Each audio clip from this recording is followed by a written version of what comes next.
안녕하세요. 백두산 금융연구소의 백두산입니다. 10월 5일 화요일 아침 9시 12분입니다. 연휴 기간 동안에 미국은 이거래일이 거래가 된 거죠. 금요일 밤 그리고 어젯밤 이렇게 이거래일이 거래가 됐고요. 결과적으로 이제 보니까 이게 다 폭락을 했더라라는 거, 급락 마감했다라는 거, 연휴 기간 동안에요. 이거를 볼 수가 있겠습니다. 어젯밤에도 금리가 올랐으니까 나스닥이 더 많이 깨졌고 S&P는 좀 덜 깨졌습니다. 보시다시피 이렇게 하락 종목 수가 당연히 더 많았고요. 그래서 좀 내용을 살펴보자면 일단 뭐 이렇습니다. S&P 먼저 보면은 금요일 날 밤에 상승 마감했었다가 어젯밤에 다 되돌렸다. 나스닥 금요일 날 밤에 상승 마감했지만 어젯밤에 다 되돌렸다라는 게 보이고요. 어떤 재료들이 나왔냐, 시장 상승과 하락의 이유들. 금요일 날 밤에 코로나 치료제 개발이라는 소식이 나왔죠. 근데 사실 치료제 개발 이게 사실 지금 이야기하는 건 이미 뭐 의미가 없을 수 있는데 그래도 일단 대략적으로 그런 이야기는 좀 해야겠기에 하는 건데 치료제 개발로 시장에 반등을 했었거든요. 근데 사실 저는 이런 반등을 별로 그렇게 믿지는 않았었습니다. 어젯밤 리플에도 좀 달아놓긴 했는데요. 근데 아무튼 뭐 백신 개발, 아니 저기 치료제 개발로 인해서 시장이 반등한다라는 거는 솔직히 별로 그 진짜 반등이 아니다라는 생각을 하긴 했었어요. 왜냐, 이게 왜 빠졌냐고요. 이게 코로나 때문에 빠진 게 아니죠, 애초에. 병 때문에 빠진 게 아닌데 치료제 개발이 무슨 도움이 되겠냐라는 생각을 일단 하긴 했고, 또 그리고 지금 아무튼 빠진 이유가 뭡니까? 지금 빠진 이유는 긴축, 뭐 인플레, 뭐 금리 상승 이런 것들이 재료가 돼서 이 시장에 빠진 거기 때문에 이런 요인을 파월 의장이 나서서 해결을 해주든가 아니면 뭐 최소한 뭐 부채 한도 협상이라도 불확실성이 해소가 되든가 해야 이게 좀 반등할 수 있을 거라고요.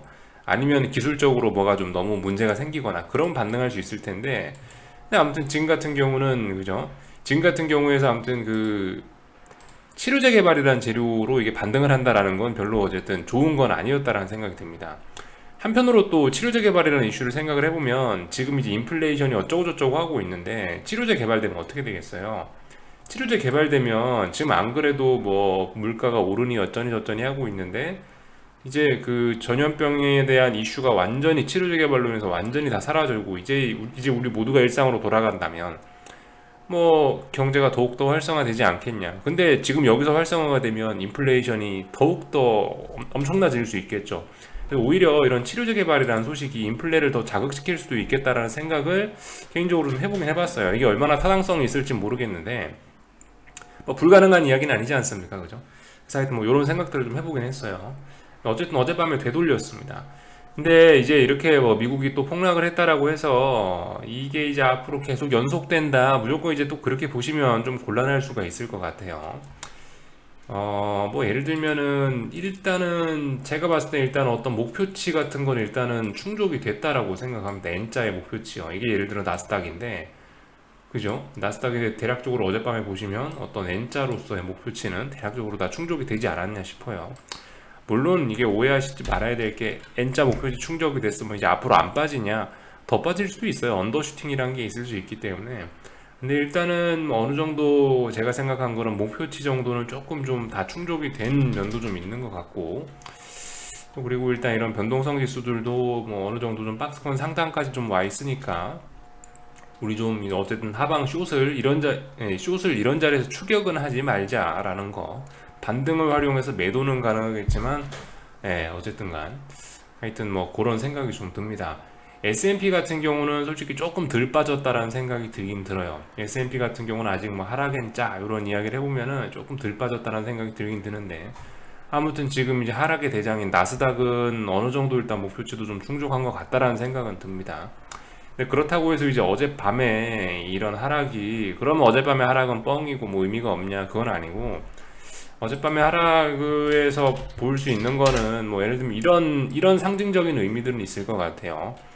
S&P가 드디어 구름대를 이제 확실히 붕괴를 시켰다는 점을 볼 수가 있을 거고 그 붕괴시킨 게 여기 작년 11월에 한번 붕괴시키고 이번에 다시 한번 붕괴시켰다라는 거 분명히 무슨 의미가 있긴 있을 것 같아요. 그래서 아무튼 어떤 뭐 추세 전환의 가능성이 높아진다라는 점을 볼 수가 있을 거고 나스닥 같은 경우는 뭐 그죠 여러 번 붕괴를 시켰었는데 이번에 재차 어쨌든 다시 붕괴가 됐다라는 점. 그래서 이 미국 시장 제가 한국 시장은 이제 400을 붕괴시키면서 말 드렸던 이야기가 400이 붕괴되면서 어떤 신호가 등장한 게 아니냐. 뭐 빨간불이 들어왔다든가. 이게 어떤 신호가 나온 거니까 앞으로 뭘 해보자 라는 이야기를 드렸었는데, 미국 시장 같은 경우는 이제 이런 거를 우리가 어떤 신호가 발생했다라고 볼 수 있지 않겠느냐라는 이야기를 드리고 싶습니다. 이 정도 보면은 될 것 같아요. 그래서 S&P하고 나스닥이 그런 자리들을 좀 붕괴시켰다라는 거를 일단 보실 수가 있겠고요. 제가 그 선물 지수에서 말씀드렸던 중요한 어떤 여기를 테스트해야 된다라고 말씀드렸던 자리들이 있죠. 일단 그런 자리들에 대한 테스트는 일단 어제까지 해서 다 끝이 일단 나긴 났습니다. S&P 지수 4255인가를 제가 어떤 기준을 드렸는데, 선물 지수 기준으로요. 근데 이제 이거래일 동안 어쨌든 깨지는 않았어요. 이거래일 동안 터치하고 일단은 어쨌든 꼬리를 달고 올라는 갔습니다. 그러니까 일단 이 자리가 중요한 어떤 지지선이거든요. S&P 같은 경우는 이 자리를 어쨌든 강하게 깨야 뭔가 좀 더 추가로 진전이 될 수가 있습니다. 이런 모습들을 좀 보실 수가 있겠고, S&P 같은 경우는 어떤 지지력에 걸렸다라고 볼 수가 있을 거고, 나스닥 같은 경우는 그림이 조금 달라요. 나스닥 같은 경우는 지금 보시면은 이제 어떤 중요한 지지선을 깼습니다. 그 자리가 어디였다고요? 14,550인가 정도를 제가 드렸는데, 이 자리를 어제 일단 장대 음봉으로 깼어요. 이제 이 자리에 대한 어떤 붕괴가 확정이 되면, 아직 확정이라고까지는 안 할게요. 이게 장대 음봉 하나로 이제 붕괴시켜 놓은 거기 때문에 오늘 밤에 또 이거 중요한 라인이기 때문에 또 돌파 시도를 아마 하긴 할 것 같다는 생각이 드는데요. 아무튼 그래서 이 자리에 대한 붕괴가 확정이 되면 이제 다음 마디는 좀 밑에 있습니다. 다음 마디는 이제 2% 정도 더 밑에 있어요. 지금 이 줄은 지금 13,800에 제가 줄을 그어놨는데 이거는 좀 아닌 것 같고, 하여튼 나중에 다시 그을 건데, 아무튼 보시면 공간이 좀 넓습니다. 다음 마디는 좀 공간이 좀 넓어요. 아무튼 이런 점들을 보실 수가 있겠습니다. 그런 라인들을 테스트했다. 근데 S&P는 일단 이거래일 동안 그 자리를 아직 완전히 그죠, 완전히 지켰다 어쨌다 이런 이야기를 하긴 뭐하지만, 일단 이 자리에서 반등이 나오는 모습이 보이고 깨지진 않았어요. 이 자리가 어쨌든 아직까지 시장은 좀 버티고 있는 거예요. S&P는. 그리고 나스닥 같은 경우는 그 자리를 붕괴시켰다라는 점을 보실 수가 있겠습니다. 매매하시면서 이런 점들을 좀 놓고 보시면 좋을 것 같아요. 이런 점들을 놓고 대응을 하시면 될 것 같습니다. 각각의 자리가 깨지면은 아래로 어디까지 갈 수 있다 정도 가능성을 좀 열어놓고 보시면 되겠죠. 그래서 하여튼 미국 주식시장에 관련된 이야기들을 좀 했었고요. 좀 했고, 변동성 지수들도 안 죽고 잘 살아나고 있습니다. 죽어야 될 자리에서 안 죽고 일단 양봉 달고 튀어 올라왔어요. 이런 자리들을 보시면은 여기 장대 음봉 하나 만들어 놨으니까 연속적으로 죽어주면 참 좋았었겠죠. 근데 이제 죽지 않고 계속 안 죽고, 이제 보시다시피 도치 형태로 안 죽고 버티고 있다라는 거. 일단 하락엔자 이런 목표치 같은 건 다 충족이 되었을 수도 있지만, S&P는 목표치도 충족이 안 됐다라고 보이고요. 근데 아무튼 더 진행돼도 이상하지는 않아요. 뭐든지 특히 이게 슈팅이라는 게 요즘에 워낙 자주 나타나기 때문에 여러분들의 뒤통수를 치기 위해서라도 슈팅을 더 줄지도 모르겠다. 아무튼 어젯밤에 미국은 어떤 신호를 줬다라는 거, 아래쪽으로 좀 무게중심이 많이 기울었다라는 거. 근데 어쨌든 단기적으로 좀 힘을 썼으니까 언제든 반등해도 이상하진 않다는 거. 그러니까 지금 추격하지는 말자, 숏을 추격하지는 말자, 이런 이야기 정도 드리고 있습니다. 이런 이야기를 드렸고요. 달러 인덱스하고 금리 같은 걸 좀 살펴보자면은, 하여튼 그렇습니다. 이게 달러하고 금리 같은 경우는 이제 저항을 받을 자리에서 여기에 지금 저항을 받고 있네요. 이 자리. 여기는 이제 극복했고, 여기 저항을 이제 맞고 있는데, 여기 저항에 맞아가지고 보시다시피 이렇게 최근에 조정이 나오고 있습니다. 특별히 이상한 거 없고요. 근데 아무튼 이렇게 조정이 나오면서 전 주식시장도 좀 반등할 줄 알았는데, 아무튼 그거 생각해야 되겠죠. 금리하고 달러하고 주식시장이 딱딱딱딱 완벽하게 박자를 맞춰서 움직이진 않는다는 거. 아무튼 그래서 금리가 하락하고 달러가 하락하더라도 주식시장은 더 빠질 수 있다라는 걸 아무튼 생각을 해야 되겠습니다. 지금 현재로선 달러는 조정 중이다라는 거. 장대 항목 뽑았으니까 조정 나오는 거 자연스럽다라고 봅니다. 좋게 봐주고 있어요. 아무튼 조정이 좀 이어지고 있다라는 점을 확인하실 수가 있겠고, 금리 같은 경우도 지금 보시다시피 최근에 상승이 굉장히 가팔랐는데 1.555가 어떤 중요한 저항이라고 말씀드렸죠. 그리고 여기서도 조정이 나오고 있습니다. 아직까지 나쁘지 않아 보여요. 사실 이 정도 금리 상승에 나스닥이 움직일 리는 없는데 어젯밤에도 나스닥이 이걸 재료로 해서 급락했다라는 건 그만큼 지금 시장 분위기가 좀 안 좋다라는 걸로 생각을 해볼 수가 있겠죠. 아무튼 이제 뭐 다시 금리가 더 오르려면 결과적으로 이 전고점 1.55를 돌판착해야 이제 강하게 갈 수 있겠죠. 그 전까지는 어쨌든 이 1.55의 저항에 시달리는 걸 겁니다. 그러니까 당분간은 좀 조정이거나 비리비리할 수 있겠다라는 생각을 좀 해봐야 될 것 같아요. 이 정도 이야기를 드리면 미국 주식시장은 일단 대충 다 본 것 같고요. 뭐 다른 뉴스 같은 것들 좀 몇 가지 좀 살펴보도록 하겠습니다. 일단은 주식시장은 대충 다 봤고요. 지금 뭐 몇 가지 이슈들이 좀 있긴 있습니다. 그죠? 그 중에 일단 코로나 치료제 이야기는 방금 전에 말씀드렸고, 이게 오히려 인플레를 더 가속시킬 수도 있을 것 같다라는 이야기를 좀 드리고, 네, 그런 이야기를 좀 드리긴 했고요. 이런 이슈가 나오고 있더라고요. 파월 의장 뭐 재임 가능성이 떨어졌다, 뭐 이런 이야기들 나오고 있는데, 아무튼 그래도 재임할 것 같기는 합니다. 아무튼 이런 이슈가 진행이 되고 있다는 거. 뭐 개인적인 생각으로는 이제 파월 의장이 아마 한 번 더 하는 게 아마 시장엔 조금 더 아마 안정을 주긴 할 것 같아요. 어설프게 이제 이런 굉장히 지금 뭔가 좀 분위기가 정상적이진 않은데 이런 상황에서 이 파월 의장 말고 그 연준의 그 대장 자리가 바뀌어 버린다면은 시장 입장에선 좀 충격을 받을 수 있긴 있을 것 같습니다. 솔직히 요즘에 뭐 연준 의사들의 뭐 주식 거래 논란이니 뭐 그죠, 사실 말이 안 되는 거죠. 그 무슨 중앙은행장들이 통화 정책 결정하는 사람들이 뭐 채권을 사고 주식을 사고 그러면 안 되죠. 그럼 도덕적 문제가 좀 나긴 나는 것 같은데 솔직히 지금까지 그래도 저는 뭐 파월 의장 그럭저럭 잘 해왔다. 나름 어떤 연준의 어떤 지난 실수들을 안 하려는 그런 어떤 좀 신선한 의장이었다라고 저는 개인적으로 좀 좋게 평가해주고 싶긴 합니다. 이 개인적인 그런 도덕성 이런 건 일단 잘 모르겠고요. 하여튼 뭐 지금까지는 정책들 비교적 잘 해온 것 같다. 비교적 뭐 물론 저는 숏을 보는 입장에서 이 굉장히 뭐 파월 의장이 저한테 도움이 안 되는 사람이긴 합니다만은 그럼에도 불구하고 어쨌든 파월 의장은 사실 지금까지 연준이 했던 수많은 실수들을 똑같이 반복하지 않으려는 뭔가 새로운 시도를 한 괜찮은 사람이다라는 생각 정도는 일단 하고 있어요. 아무튼 뭐 이런 이슈가 진행되고 있다라는 거 정도 한번 그냥 알고 넘어가시면 좋을 것 같고요. 그 또 그리고 아무튼 진행되고 있는 이슈들 뭐 미국 디폴트 이슈 있죠. 그 부채 한도 협상 관련된 이런 소식들 있고 이 계속 이 상원과 하원은 싸울 겁니다. 그죠?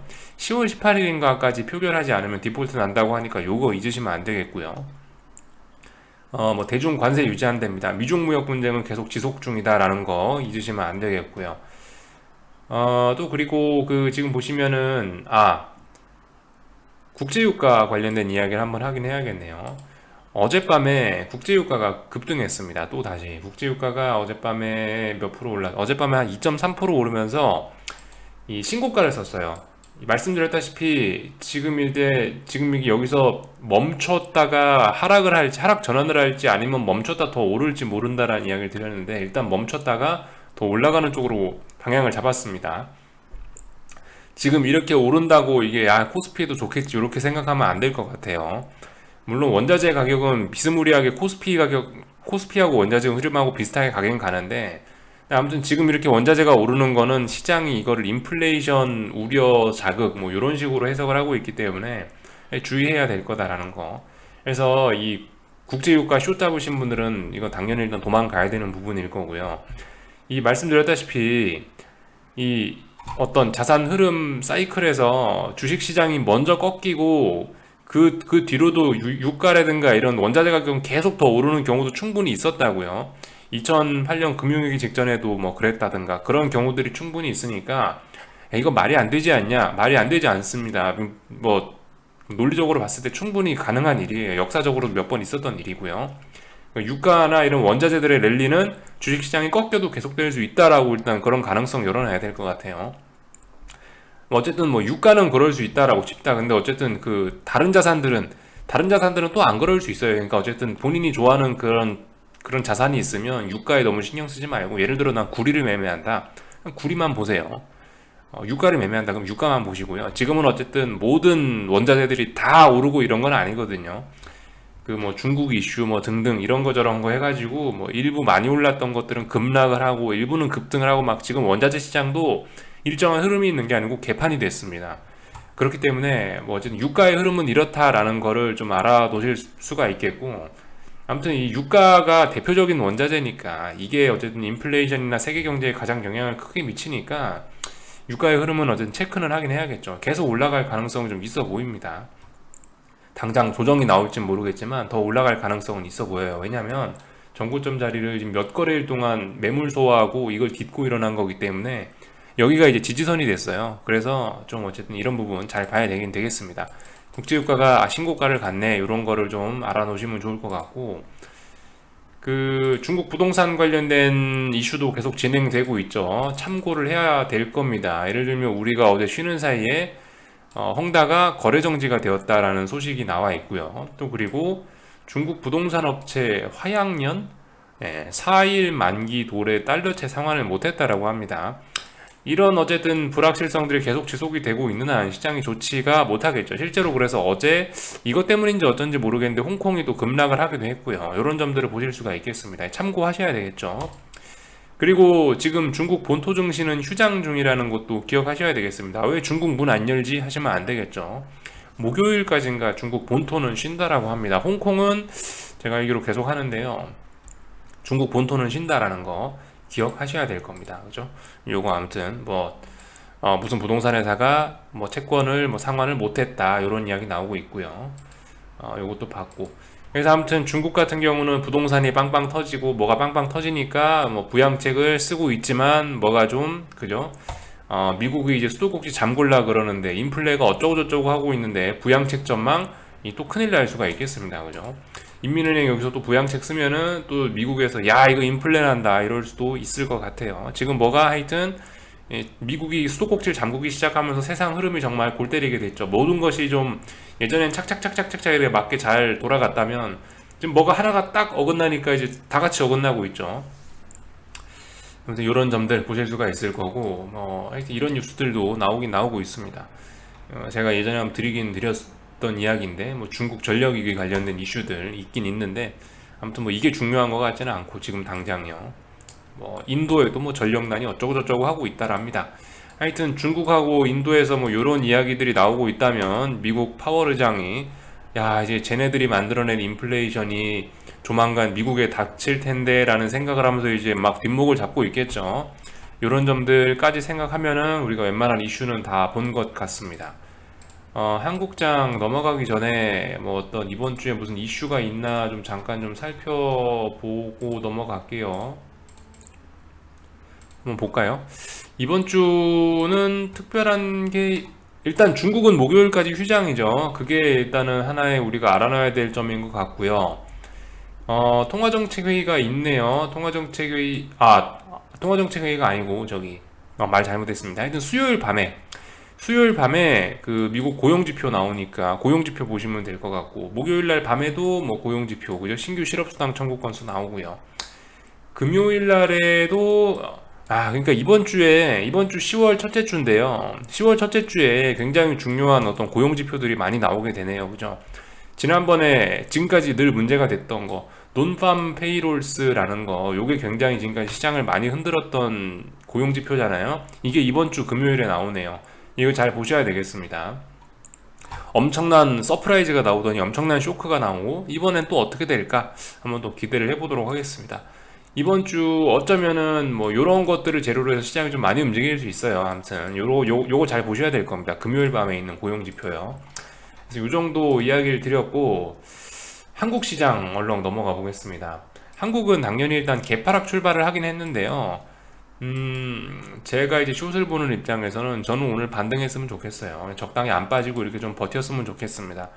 오늘 보시면 이제 시가가 390이었어요. 선물 시가가 390이면 한 0.9% 정도 빠진 거네요. 그죠? 1% 좀 안 되게 빠졌는데요. 하여튼 그렇습니다. 지금 한국 같은 경우는 이미 저기 금요일 날에도 좀 어느 정도 좀 한번 급락을 진행을 한 상태라서 금요일 날에도 2% 한번 빠졌거든요. 근데 오늘도 또 그렇게 많이 빠지면 조금 좀 그죠? 좀 이제 시장이 좀 피로해질 수 있다고요. 그래서 아무튼 제 입장에서는 오늘 좀 적당히 좀 버티고 좀 안 빠졌으면 좋겠다라는 생각이 드는데, 미국 같은 경우는 어땠어요? 미국 같은 경우는 우리 하루 쉬는 사이에 이렇게 양봉 하나 보여주면서 이 이 하락한 에너지를 이날 충전을 해버렸다고요. 그래서 미국 같은 경우 이렇게 장대음봉 뽑아내도 야, 이거 무리했네, 어쩌네, 이런 이야기를 할 뭐 그런 게 없어요. 왜냐하면 양봉으로 충전을 했기 때문에. 한국 같은 경우는 뭐예요? 한국 같은 경우는 이미 금요일 날에 2%대 한번 급락을 했었기 때문에 2%대 한번 빠졌었기 때문에 오늘도 그렇게 빠지면은 보시다시피 볼린저 밴드를 너무나 많이 이탈을 하게 되는 그런 모습이 좀 나오긴 나올 거거든요. 그러니까 저는 오늘 아무튼 숏을 보는 입장에서 저는 더 오늘 안 빠졌으면 좋겠다라는 생각입니다. 장중에 이 변동성을 좀 죽였으면 하는 생각이 있어요.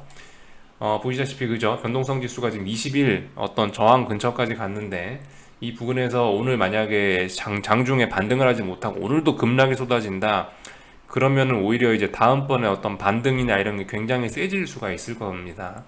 이런 자리에서 적당히 좀 쉬어주면서 여기서 음봉을 뽑아내고 중요한 저항이잖아요. 변동성 지수가 이런 자리에서 음봉 뽑아줘야 될 자리에서 음봉을 뽑아주는 게 굉장히 중요하긴 하거든요. 그래서 아무튼 오늘 반등한다 하락한다 모르겠고요. 저는 일단 하여튼 오늘은 그냥 좀 적당히 이러든 올라줬으면 하는 생각이 있기는 있습니다. 아무튼 하락은 뭐 잘 진행이 되고 있고요. 말씀드렸다시피 한국 같은 경우 코스피 같은 경우는 하락엔자 목표치도 아직 안 충족됐고 또 그리고 중요한 지지선이라 하는 것도 저기 밑에 있고 그렇기 때문에 어쨌든 아직까지 어떤 가능성 아래쪽으로 더 빠져야 되는 가능성은 굉장히 큰 상황인데요. 근데 이제 앞으로 가야 될 목표치가 큰데 이제 뭐 오늘 하루 만에 무리해가지고 막 시장이 폭락하고 이러면은 별로 안 좋을 거다라는 생각, 제 입장에선 별로 안 좋을 거다라는 생각을 일단 뭐 말씀을 드리고 있고요. 하여튼 뭐 지켜볼 겁니다. 근데 아무튼 이 시가에 한국은 금요일 날도 빠졌었기 때문에 오늘 시가에 1%밖에 안 빠지긴 했지만 미국은 2%씩 빠지고 그랬는데 사실 미국의 하락률을 생각을 해보면 많이 빠진 건 아닌데요. 근데 이제 한국 내부적인 사정으로, 한국 내부적인 기술적인 그런 면 때문에 이 여기서 오늘 폭락하는 거는 오히려 숏에 안 좋을 거다라는 생각을 하면서 보고 있어요. 그래서 뭐 이런 이야기들을 일단 드렸고 아직까지 이 정도는 뭐 나쁘지 않아요. 이 정도는 뭐 그냥 이 정도는 뭐 풋옵션들을 보셔도 정상적인 어떤 박스권 내에 있는 거고 딱히 뭐 이상한 일 그런 거 없습니다. 아무튼 이제 풋옵션들이 정배열로 갈랑말랑하고 있고 아직까지는 박스권이고 잘 가고 있죠. 삼성전자는 방금 전에 저점도 낮추고 있으니까 아주 훌륭한 하락 추세로 잘 가고 있고요. 완전 역배열로 가기 직전이네요. 그죠? 이런 모습들 확인하실 수 있을 거고요. 코스닥 시장 같은 경우는 이게 말씀드렸다시피 밑에 지지선들이 많다라는 거 그런 이야기들 좀 드리긴 드렸으니까 아무튼 뭐 막 추격을 했다가는 좀 지금 자리 추격하기는 좀 부담스러울 것 같긴 합니다. 아무튼 계속 이제서야 뭐 신호가 좀 발생하고 이제서야 좀 흔들리나 싶죠. 그죠? 그러니까 이제 좀 반등 나오면 이제 그걸 활용해서 우리가 좀 잘 해봐야겠다라는 생각이지. 그렇습니다. 너무 마음 급하실 필요는 없을 것 같고요. 내가 뭐 단타를 한다. 그러시면 마음 급해야 될지 모르겠는데, 단타 아니다. 그러면은 뭐 마음 천천히 먹고 하셔도 될 것 같아요. 말씀드렸다시피 미국도 그렇잖아요. 미국도 이제서야 뭐 S&P하고 나스닥이 뭐 신호가 발생했네, 구름대를 깼네, 이런 이야기를 드렸는데, 이제서야 좀 시동 걸리나 마나 하고 있는 상황인데, 여기서 막 추격을 하면서 그런 거는 어쨌든 좀 천천히 좀 기다려 보자고요. 어떻게 되나. 그리고 어쨌든 계속 말씀드리지만 뭐 금융 위기를 생각한다 이런 사람이 이런 자리에서 숏을 팔아서는 안 될 것입니다. 그죠? 뭐 난 원래 매매하는 사람이야. 그러신 분들은 마음대로 하는데 나는 어떤 뭐 꿈이 있다. 그러면 그 꿈을 실천하기 위해서 행동도 그렇게 맞게 해야 될 거 아니에요. 그죠? 뭐 좀 수익 난 거 가지고 이거 팔아야 되지 않냐 막 가슴이 벌렁벌렁 하면은 그거 뭐 오래 못 가죠. 그러면 안 될 것 같아요. 최소한 난 큰 꿈이 있다 하시는 분들은 그 큰 꿈을 이루기 위해서 뭔가 다른 대응을 해야 될 겁니다. 남들과 다른 대응을 해야 될 거예요. 계속 아무것도 안 하고 저는 아무튼 홀딩 하고 있습니다. 그냥 이제는 뭐 마음도 편해요. 이젠 뭐 이제 요즘 그냥 맨날 뭐 나가 놉니다. 예. 저 같은 경우 위에서 잡았으니까 이제 뭐 별로 신경도 안 쓰이고 그래요. 그러니까 이렇게 마음 편하게 하려고 사실 위에서 먼저 매를 맞은 거거든요. 아무튼 뭐 그렇습니다. 누구나 어쨌든 매를 한번 맞아야 되는 건 똑같이 공평한 거고요. 저처럼 위에서 매를 맞지 않으셨던 분들은 이제 이런 자리에서 매를 한번 맞긴 맞아야겠죠. 사놓고 손톱 좀 물어 뜯으면서 좀 불안한 시간을 좀 보내긴 보내야 될 거예요. 근데 이제 그렇게 시간 보내다가 잘 되면 이제 저처럼 또 마음 편해질 수도 있는 거고. 근데 아무튼 아직까지 뭐 아직까지 뭐 너무 김칫국 마시지 말자 뭐 이런 이야기 정도를 뭐 드리고 싶네요. 원달러 환율 같은 경우는 보시다시피 이렇게 잘 그냥 버티고 있고요.